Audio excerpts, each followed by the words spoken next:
Yo, Mediocre Gamer fam, what's going on? It is I, Anthony Elliott, we are with my best friend in the world, AJ. AJ, how is AJ today?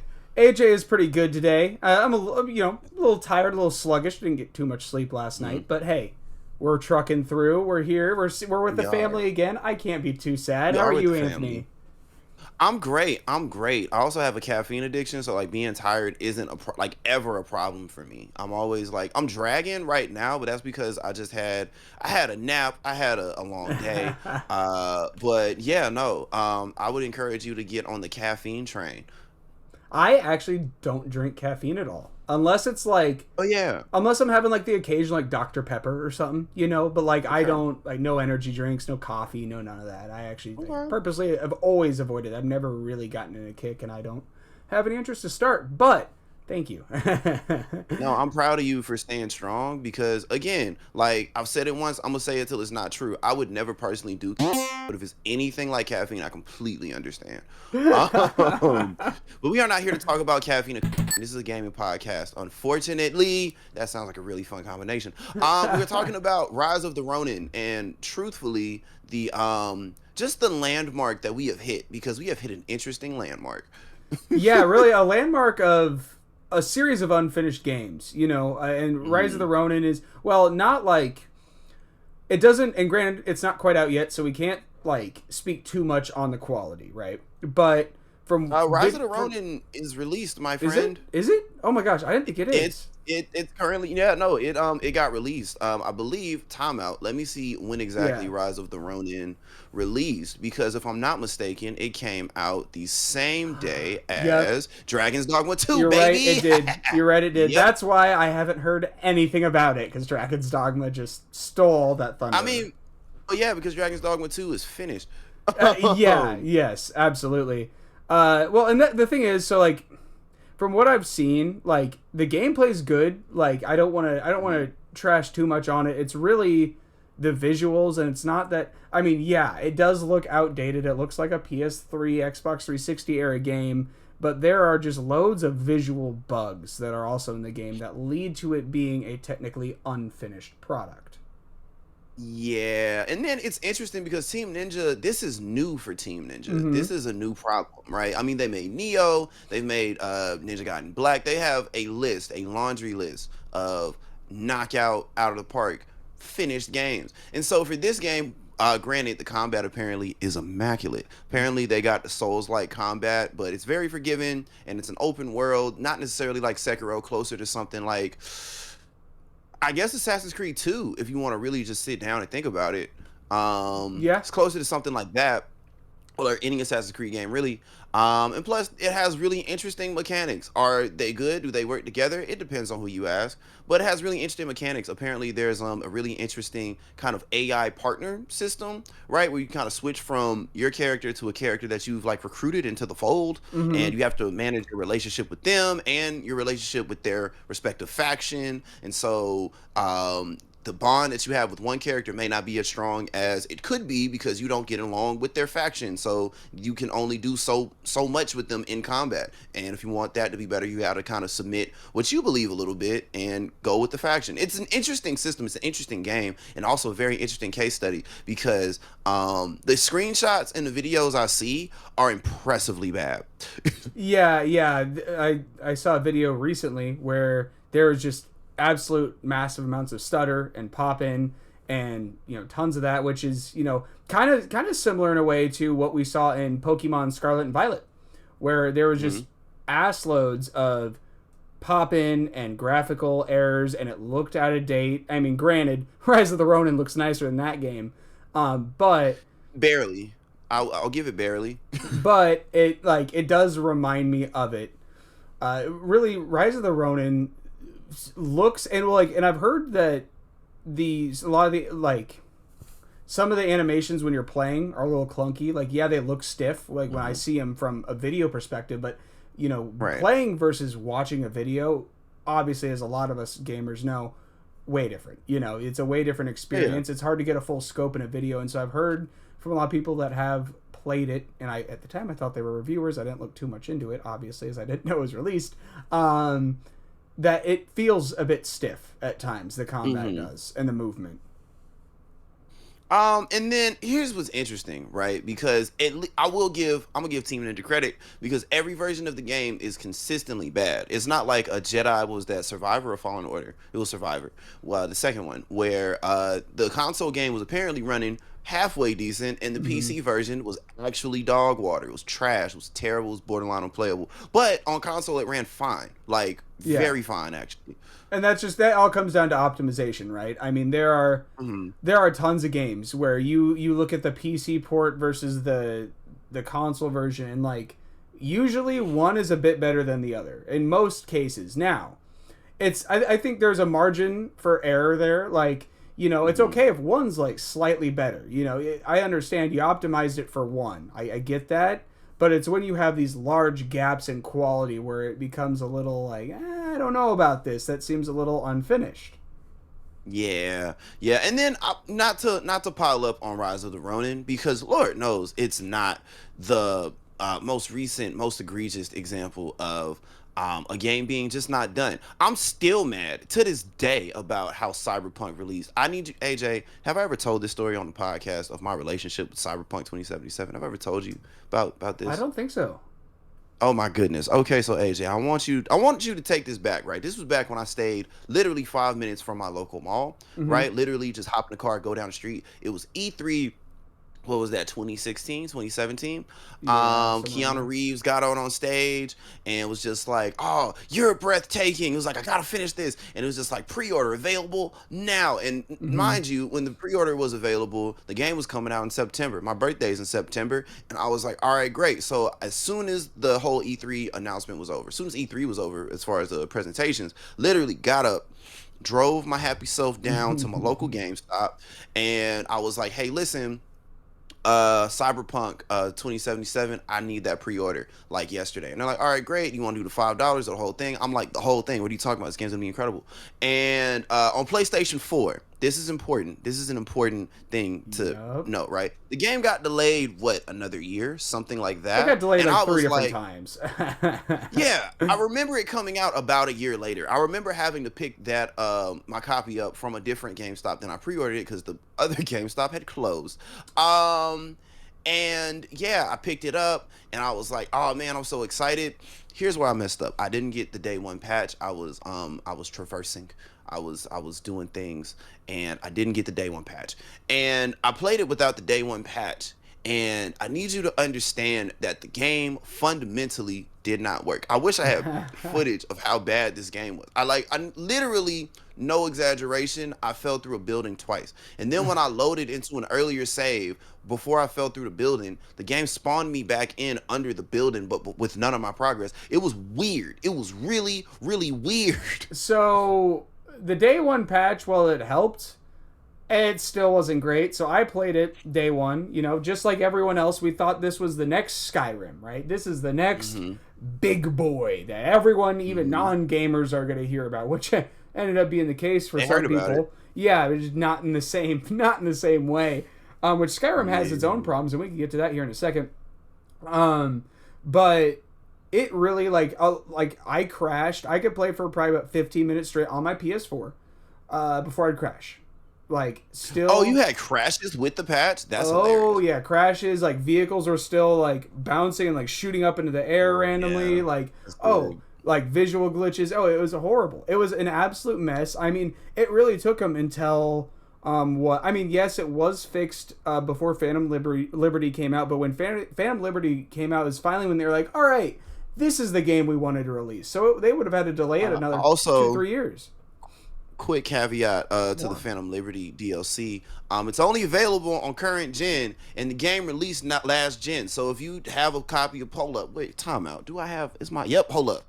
So if you have this copy right here of Cyberpunk 2077 on PlayStation 4 pre-ordered, I got the little chain that came with it. I got the postcards. I got the poster. I got a whole I got a whole concept art book of the game. Okay, I need you to understand how excited I was for this game. And it's just, oh, this new update. Yeah, no, you just kind of suck. And then here's the thing. Here's another problem. If it had came out and was like, hey, listen, we wanted this to be an experience that could be shared for last geners, for the PlayStation 4ers, for the Xboners. I understand we're not Mhm. able to do it. that would be understandable. It's like, oh man, that makes sense. But no. And then again, publicly traded company, blah blah blah, deadlines, fiscal years, all that, whatever. That's cool. However, this game, it had 2 discs in it and it sucked. Okay, I'm still mad about it. I maxed out everything with my character after the game was fixed, and I was like, why? I don't want to play anymore. This is dumb. I'm like 75% of the story. I don't even want to finish it because it's stupid. I was disappointed. I stopped playing about halfway-ish through the campaign and waited till I had a PS5, and that's when I really got back into it and finished it and whatever. And you know, to current day Cyberpunk, great game. Like, you know, if you have it, I guess, on your PS5, it's still disappointing. It's still horrible that it came out in the way it did. It's still unacceptable. But today's Cyberpunk is a perfectly playable game that works great. It's still not 100% what they promised initially. But you also can't fully, as we always say, can't fully blame the developers. A lot of it was execs and marketing. Marketing really hosed the developers on the making of this game. I'll say that, but there's a lot of stuff. I mean, just in that first demo that they released, where the mission is technically the same, but it's like, fam, like, I can't hold anybody underwater and then shoot them in the head, and then like the muffled shot will like go through the water and be quiet. Like, I can't do that. What I can do to that same enemy that was in that demo is I can lock them in a fridge. I could do that. You can do that, which has been a thing since like Assassin's Creed. Well, it wasn't a fridge. I mean, hay bale, basket, you know, whatever. And even at least then, you got the opportunity to like kill them and then like snatch them up. So it made sense in the context. But it's just like, oh yeah, you want to do something really cool with this tub of cold organs? I'm gonna let you lock somebody in a fridge. Yeah, dude. One time. That thing we told you that you could do. One time, yeah, and then it's just like, oh man, with the destructible environments, and one of the delays was specifically because they wanted to implement destructive environments, and that wasn't in the game. I'm still mad about it. I'm still upset about this game, even though like the art is really dope. We were supposed to be able to go into just about every building, even if there wasn't much to do. You could still like explore everything like a city. Like, it was supposed to be the game that everyone has dreamed of, you know?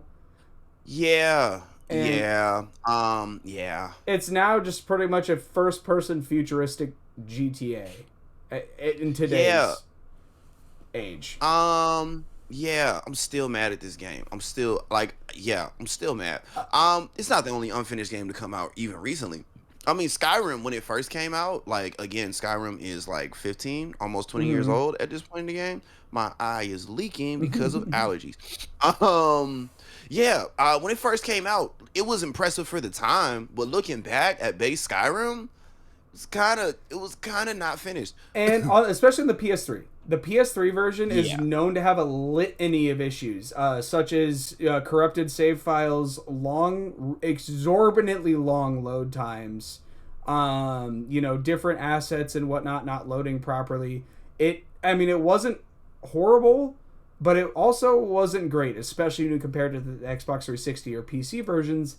Definitely was lackluster, and a large chunk of that is due to Sony making the PS3 really hard to develop for, so gotta give them a little slack. And then that was probably the height of the console wars too, and Skyrim was definitely for early adopters who were probably more likely to get a Microsoft product such as the Xbox 360, because I mean, granted, Skyrim was not advertised for anything except the nerds. Let's start there, right? But then people heard about how good it was, and literally word of mouth made this one of the greatest selling games of all time, probably by now.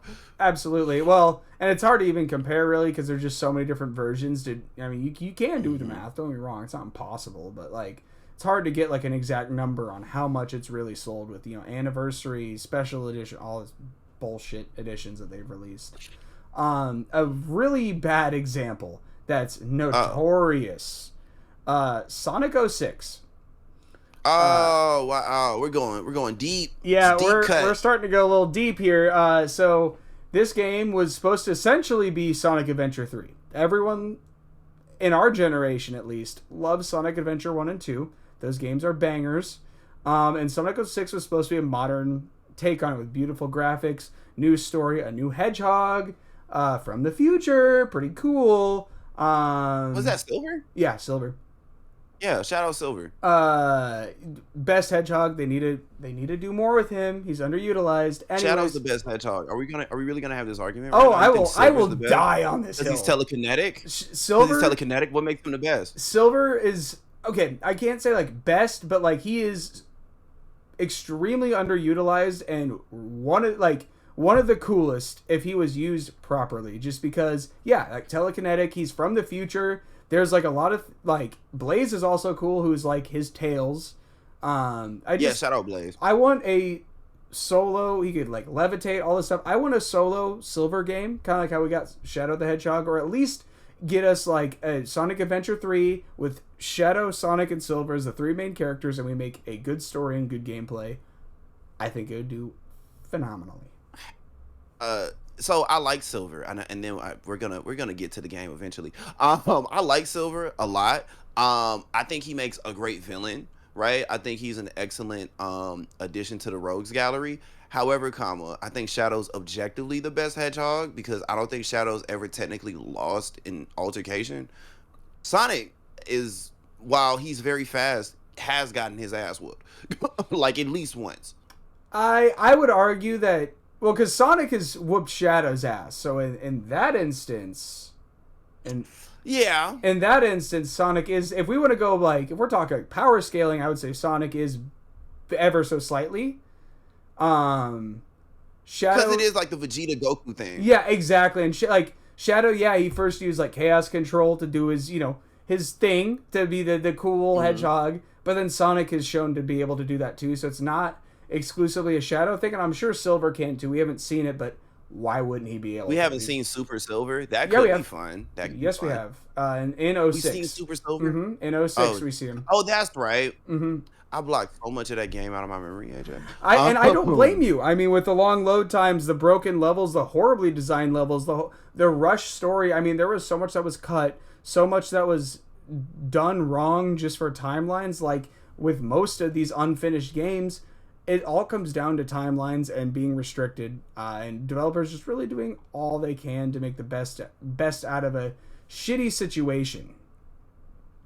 Yeah, I mean, so okay, shout out to Sonic 06 because that game was impressively bad, and then that started a string of just lackluster Sonic games like Sonic and the Black Knight. Again, very cool, underutilized idea. Absolutely. Sonic, what was the Sonic the Curse of the Were-Hedgehog? What was that? Oh, Unleashed.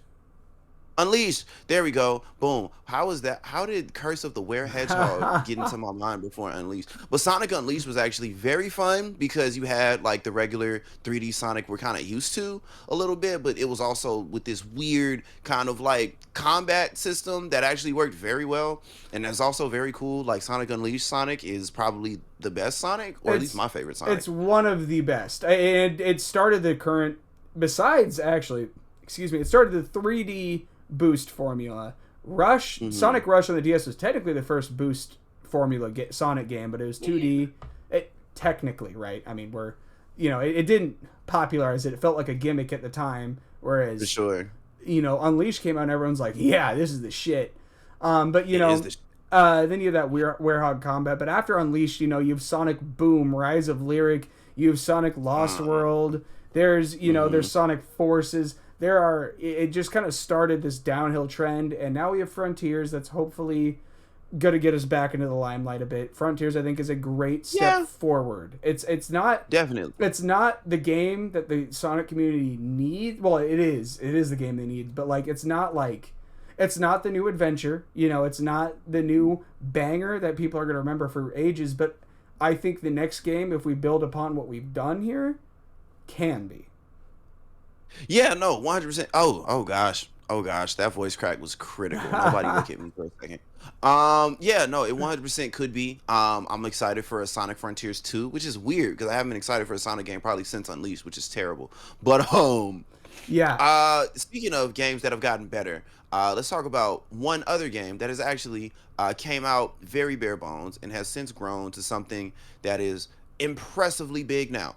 No Man's Sky. Absolutely. Such a phenomenal game now.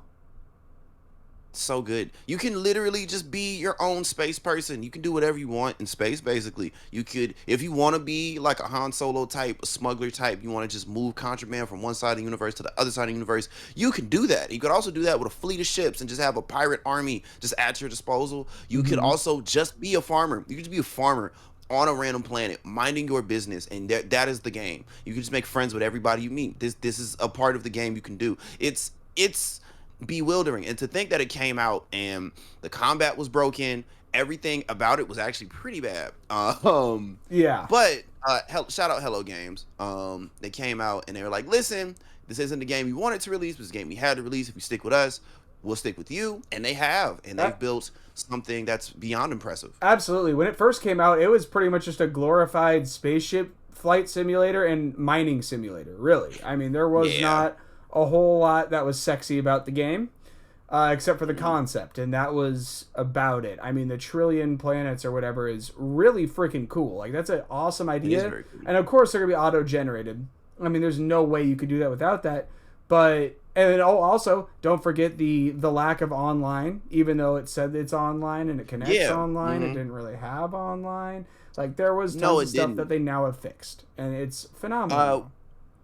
It's so interesting because with the whole online thing, there was a thing of just like, yeah, you're always online, but the universe is so big, you'll probably never meet another player. And there were two players on Reddit who literally found the same island or not island, same planet in space, and literally were looking at the same tower, and we're just like, yeah, no, I don't, no, Yeah, that's not they're a not thing. here. Yeah, exactly.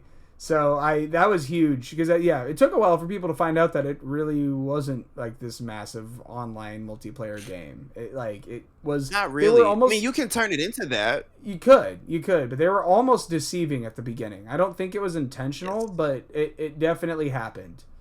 I For do sure. I do want to talk about some possible reasons for all like this trend of unfinished games because yes, Okay. there were unfinished games before. A lot like it got really bad when we got online with updates and DLC and all that. But it did happen before that too. It wasn't just that, of course, because we had our ETs on Atari. That wasn't great. Yep. Ride to Hell Retribution came out, in that era, but it wasn't online. They didn't have any DLC. That wasn't why it sucked. It just sucked. Right. Yeah. Yeah. There were games that were bad, but I think a massive reason to why there's been such an uptick is having the option to update games. Because back then, when you released a game, it was released. There was nothing you can do. It is done. But now, with updates, we can release a game, get that money back that we spent on making it, and then update it after the fact to get more people in later, which is 100%. shitty. I think if we take a little bit of a further step back, because you're right, that is a huge contributor to the problem. I think the biggest thing right now, especially as we're getting into kind of the end of the PlayStation 5's life cycle, Sony's come out and said as much. We're getting to whatever Microsoft is going to do. I don't know what they're doing, actually. I don't think have no idea Microsoft knows what they're they're doing. I don't know what they're doing because one moment they're like, oh, we're gonna hold on consoles, but then they're working on a new console for the next generation, so they might start the next generation like a couple years early. We got like next to no exclusives. We're still waiting on Stalker 2. There's been no press for that game. That's insane. That's neither here nor there. But you got these big companies like a Microsoft, like a Sony, that are trying to see where the line is as far as what can we release and it be considered finished. Like, trying to see where that line is. And they're not saying that. Why would you say that? That would piss off so many different people. But I mean, you can just see like Rise of the Ronin, prime example. I guarantee you nobody was testing the fidelity. They were making sure the game worked, which is great. Kudos. However, at least make the experience consistent, because again, if it looked like a 360 game but it ran at 60 frames per second, I don't think anybody would complain.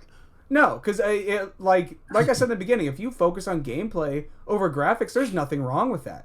If you're not this massive AAA studio, that's okay. As long as the game is fun, that's what's most important. If you have the extra time and the team and the skills to make it this bombastic game, that's fantastic. Awesome. but like it's not needed. The core gameplay needs to be good first and foremost and playable. That's really big. Of course, in the end, corporate greed is always the villain. it is. I think that's another big issue to why a lot of these games are coming out unfinished. We have executives wanting to move up deadlines to, impossible dates for developers to get done and expecting them to get done. So they're like, developers a lot of times know, if not all the time, know when these games are releasing, people are going to be unhappy, that they're unfinished and that it's going to have backlash, but it's not like the deadlines today, they did the best they could. They crunched, they were working late hours. There's nothing more that can be done. And so I think a lot of it is corporate greed, which, that's the case with like everything in this world. A lot of things for sure. I'm not gonna say everything. Not everything, but because serial killers are out there, but they're not sponsored by Nike. You know what? We might have the Nike serial killer one day. Okay, hold up. That's the video game that I wouldn't mind that game not being done. Just a game where like you become famous, but you're anonymous. So you like there are these brands that are just like, hey, like maybe you should leave our T-shirt on the crime scene. And so like it's like a puzzle game where it's like you have to find a target that would get enough attraction and then be like it would be like, oh, it's weird, but there was this brand's T-shirt on the scene. What does it mean? And then like that brand gets a lot of popularity, and the goal of the game is to work up until you're working with like the biggest brands in the world, like Ford. It's like, could you kill somebody in like a F-150? And it's like, I don't know, can I? And it's like a Hitman game, but you're trying to get the product placement right. Well, and what you got to do is you got to like try to get creative with kills. You can't like if you just run them over. Like, that won't get many headlines. Because what you need is you need a story. So that way when people, years down the line hear about the story and click on those articles, it's still free advertising then, So you need, the more bombastic and crazy you make it, the more points or whatever you get. Money, whatever it is, you get. And, like, you can line up targets. So, like, for example, like, Ted Bundy, prime example. Ted Bundy was notorious for, like, having, like, relationships with these people that he was killing. And so you would, like, be like, hey, like, let's go on a date on this, like, really expensive, like, high-rise restaurant or whatever. And it's, like, late at night or whatever, and you wait. And so you, like, park a F-150 right where you plan to, like, push her off a ledge. But you got to get her to the ledge. And it's like, oh, yeah, let's go right here. And, like, nobody's looking. Just fall off, like, oh, no, she just jumped and lands on an F-150. Oh, wow, that's crazy. That's so insane. Oh, she's dead. Oh, no. And then, like, the company just, like, sends a check to an anonymous account, just like, ching. Like, that is so cool, actually. It's like Hitman, but I'm trying to think what else it could be like. Like, Hitman mixed with, I mean, really, it is just Hitman at that point. It's just sponsored Hitman. I love it so much. He doesn't have like a secret organization. No. There's no Agent 47. He's just an asshole. Todd, yeah. He's just an asshole. He's just a greedy asshole. You honestly could make a really cool even story with that, because you could have most of the game be like, oh yeah, you're doing your thing, you're working your way up, and by the end it could be this thing where like, now the companies are out to kill you, to silence you, kind of thing. Ooh, it's like, oh, too much. You're too risky. Yeah, you're a liability. Ooh. Oh, and then like the people that you try to kill will like fight back sometimes. So it's like, oh man, you go on these dates with these people, or you hang out with these people, and it's like, all right, cool, I'm gonna try to kill Jenny, but Jenny has a black belt in jiu-jitsu. It's like, Jenny, you're gonna be difficult. and like, that's where figure out information. That's where creativity could come in. She's a black belt. You don't push her, because if you push her, she'll grab you and like throw you over. Like, flip you, all type of stuff. Yeah. So like then you have to get creative with it. I think it could be a really neat serial killer game. Yeah, I mean, listen, we already have Hitman. So, I mean, if you're mad at the serial killer game, why is there a Hitman? Hitman, like, what, 4, 5? There's, like, 5 Hitman games in the past 20 years? Spin-offs, of course. That there's of not course. just Don't even start on Hitman Blood Money. Yeah, exactly. So, I think that game could work. And, what we wouldn't have, at least we wouldn't do this in a money-hungry way, like these execs would do in our game. We wouldn't have DLC that finishes the game. No. If you are to have DLC, it needs to be, hey, I had this great idea that we like the game's already released, so let's come back to this game, do this DLC, and release it for some money. I'm all for those. Those are awesome. But when it's DLC to finish, such as like Cyberpunk Phantom Liberty, where I don't know if that was necessarily planned to be in the original game. I haven't done enough research on that. I do know that they. I don't think so. I don't think so, but I do know that they said that this is the game that they wanted to release once that was out.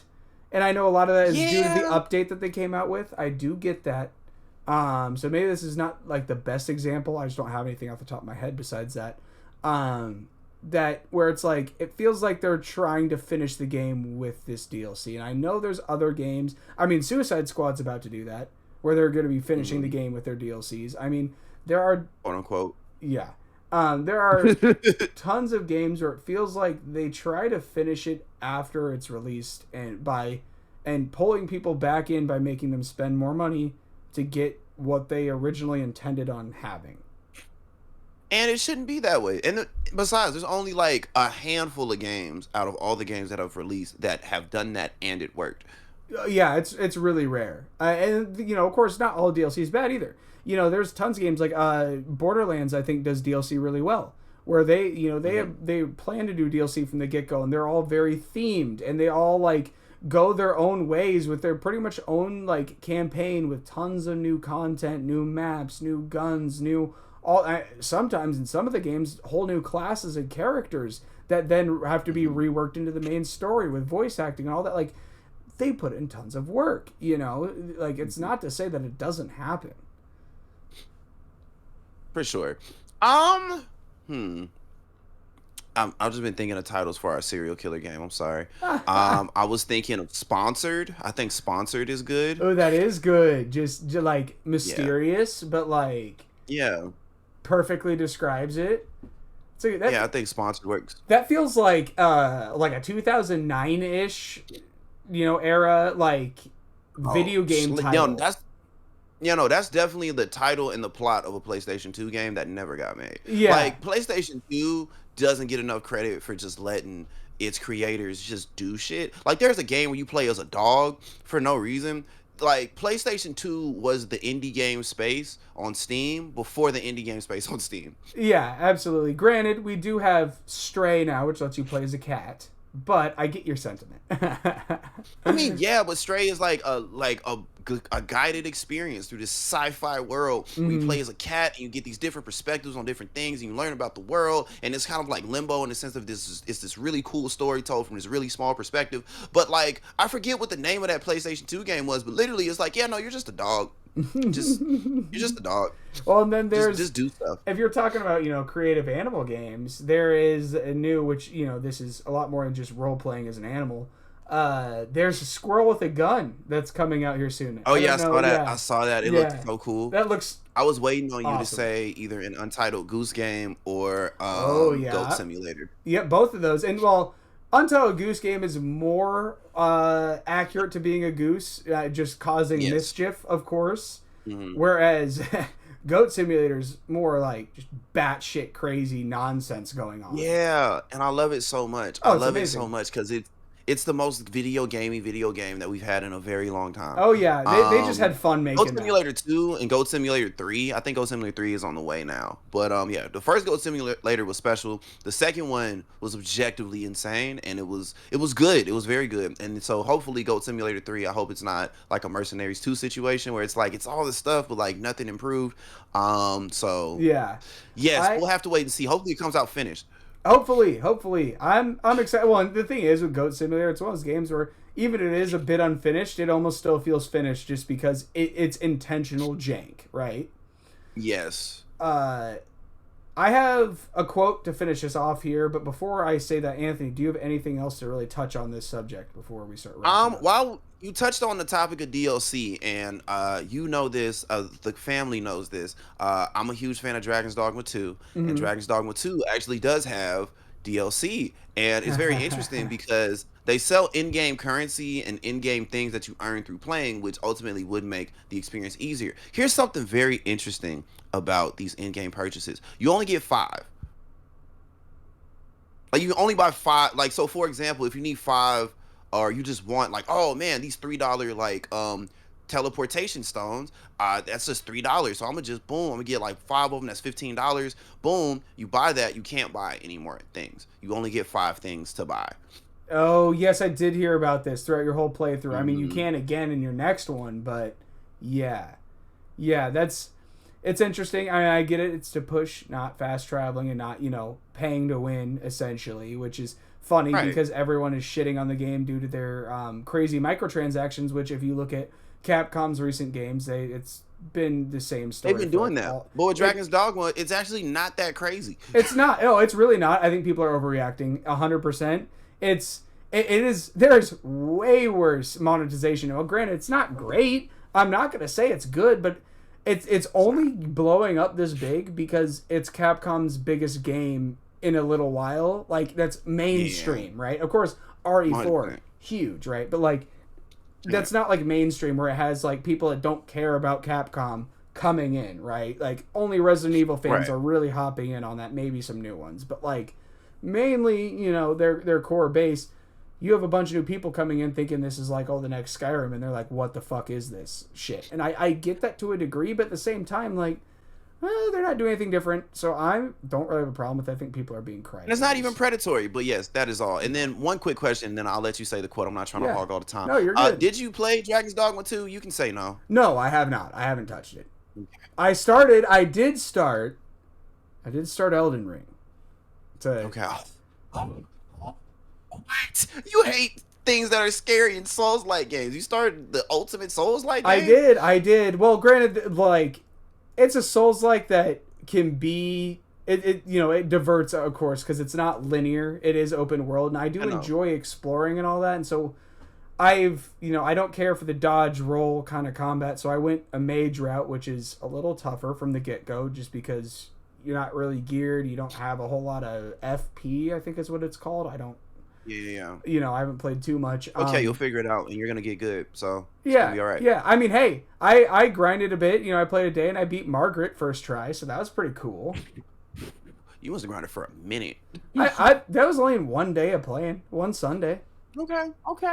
So, Margaret in a day. That's not bad for a first-time Souls-like player. That's not bad at all. I'll take it. I'll take it. I felt pretty good about myself after that one. That's good. Granted, That's very good. half of it I'm just sitting back, just firing pebbles at him, but Hell yeah. But yeah, I mean, I did it. It wasn't all magic. I ran out, so I still had to do some tuck and roll, sword, whatever. And so you don't hate it like you thought you did? I'm not. I didn't think I was gonna hate it. I just didn't think I was gonna love it, and that's still true. I mean, with the 9 hours I played so far, I'm not in love with it. I like it. I do like it. I don't love it though. I don't know if I'll finish it. I don't. Okay. It's good. And I can see it and go, this is a fantastic game. This is phenomenal. Beautifully made. Just not for you. Isn't for me, and I recognize that, But that's not to say I'm not liking it. I'm loving the exploration. I just, I don't know. We'll see. Who knows? Maybe the next 5 hours I'm going to go, whoa, and get really sucked in. Who knows? We'll see. Maybe. But anyways, so back to unfinished games. I do want to finish off with a quote here from Shigeru Miyamoto from Nintendo. And granted, this quote is a little outdated at this point just due to updates, but I think it still rings true from a core game standpoint. A delayed game is eventually good. A bad game is bad forever. And I think a really good example of this is Cyberpunk, where it still has its name tainted from its original release, even though it's a good game to this day. Its name is still tainted, and I think it forever will be known as that. Now, once the second Cyberpunk comes out, I'm willing to put money down that they won't have the same disastrous launch. I would be It's on Unreal Engine 5, so probably not. I would be absolutely shocked if they do that again. There's no way. I mean, they'd go under. It'd be a waste of money. So I do still agree with that sentiment. It was truer before updates, but I still agree that is truly like a delayed game can be made good. And look at Nintendo's track record. They will wait until the game is ready and then launch it. You hardly ever while yes, there are some Nintendo games that are lackluster, and to tie it back to the DLC thing, let's look at Animal Crossing New Horizons. Well, that was an amazing game when that came out. Tons of features from every other Animal Crossing game was missing, and they released free, but DLC to slowly release that stuff that should have been in from the get-go. So I wish they delayed it a bit, and then, well, it's still a good game, but I wish they delayed it a bit to make it a perfect Animal Crossing game instead of like, oh, this is good, but it's still missing things from older games. There's no need to take that step back, and so while Nintendo's better about this than others, they're not perfect. No, not by a long shot. I think well said. I think Gabe Newell kind of reinvented the quote when he said, "A good game is good, but suck is forever." Something to that effect. I'm paraphrasing. Exact same sentiment. And on that note, I feel like that's a great note to end it on. AJ, Yeah. do you have anything you want to tell the people? As always, guys, I appreciate you guys tuning in. It's awesome to talk to you guys, hear some feedback, and really just get to know you guys more, and you get to know us and our opinions on games. With that, thanks for tuning in. I hope you guys have a great day. Anthony? And always stay Mediocre. mediocre.